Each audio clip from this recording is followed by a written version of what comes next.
Assalamualaikum warahmatullahi wabarakatuh.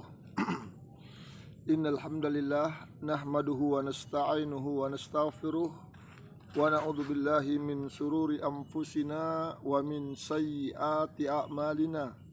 May yahdihillahu fala mudhillalah wa may yudlilhu fala hadiyalah.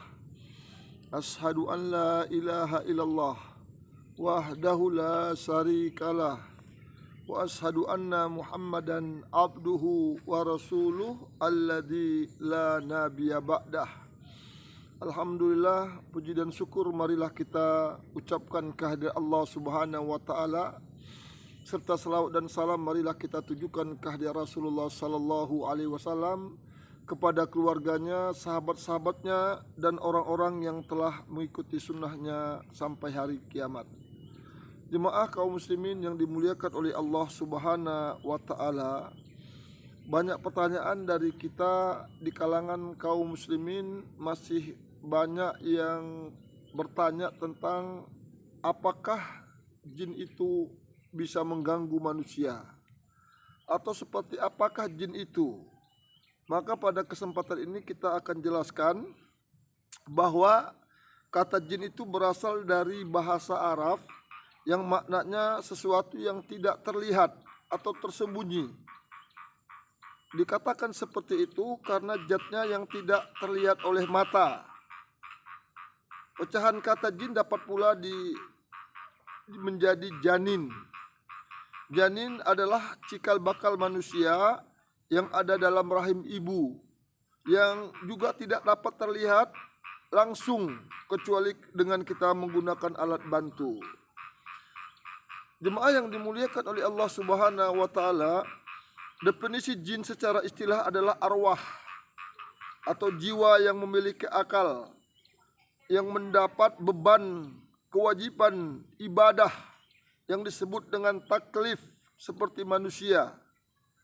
Jin dan manusia sama-sama berkewajiban untuk menyembah Allah Subhanahu wa taala, karena Allah yang memerintahkannya. Wa ma khalaqtul jinna wal insa illa liya'budun. Tidak kami ciptakan jin dan manusia kecuali untuk menyembah Allah Subhanahu wa taala. Jadi jin dan manusia itu diminta pertanggungjawaban di hadapan Allah Subhanahu wa taala tentang semua amal perbuatan yang dia lakukan di dunia ini. Semua nikmat yang dia gunakan di dunia ini. Melihat definisi yang telah kita sebutkan tadi, maka jin adalah kebalikan dari kata insan. Kalau insan itu manusia, kata insan berarti terlihat. Kalau jin itu artinya tersembunyi. Jadi kalau insan itu terlihat atau dapat dilihat oleh mata. Bahan baku penciptaan jin berbeda dengan bahan baku penciptaan manusia. Jin diciptakan dari api, sedangkan manusia dari tanah. Jemaah yang dimuliakan oleh Allah Subhanahu wa taala, Allah Subhanahu wa taala telah terangkan dalam surah Ar-Rahman ayat 14 sampai dengan 15.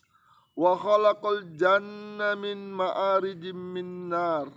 Khalaqal insana min salsalin kal fakhar. Dia menciptakan manusia dari tanah kering seperti tembikar, dan dia menciptakan jin dari nyala api. Secara umum ada beberapa persamaan antara manusia dan jin. Yang pertama, jin dan manusia sama-sama memiliki akal. Yang kedua, sama-sama mendapatkan beban ibadah taklif dari Allah Subhanahu wa taala. Yang ketiga, sama-sama dapat memilih mana yang baik dan mana yang buruk. Jadi jin itu sama dengan manusia, punya akal, punya pikiran, bisa berpikir mana yang baik dan mana yang buruk. Bisa dipikirkan mana yang harus dikerjakan, mana yang harus ditinggalkan. Yang keempat, mereka akan dihisab di akhirat seperti manusia. Yang kelima, mereka akan menghuni surga bila mereka beriman dan beramal soleh. Namun bila mereka zalim, akan menghuni neraka seperti manusia. Tidak ada bedanya. Yang keenam, di dunia mereka ada yang soleh, ada pula yang jahat seperti manusia. Ada yang baik, ada yang buruk, ada yang munafik, ada yang bid'ah, ada yang macam-macam amal yang lainnya. Yang berikutnya, yang tujuh, dapat berkembang biak dan memiliki keturunan.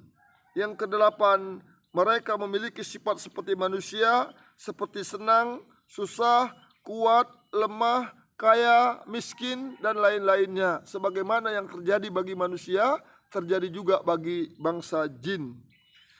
Jin diciptakan sebelum manusia berdasarkan nas dari Al-Quran. Kita bercerita tentang jin karena dia makhluk gaib.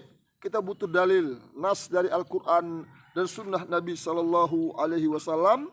Allah Subhanahu wa Ta'ala terangkan dalam surah Al-Hijr ayat 27-28 yang artinya, dan kami telah menciptakan jin sebelum Adam, wa janna khalaqnahu min qablu min nari sumum.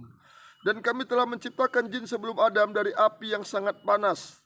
Dan ingatlah ketika Tuhan berfirman kepada para malaikat, sesungguhnya aku akan menciptakan seorang manusia dari tanah liat yang kering dan yang berasal dari lumpur hitam yang diberi bentuk.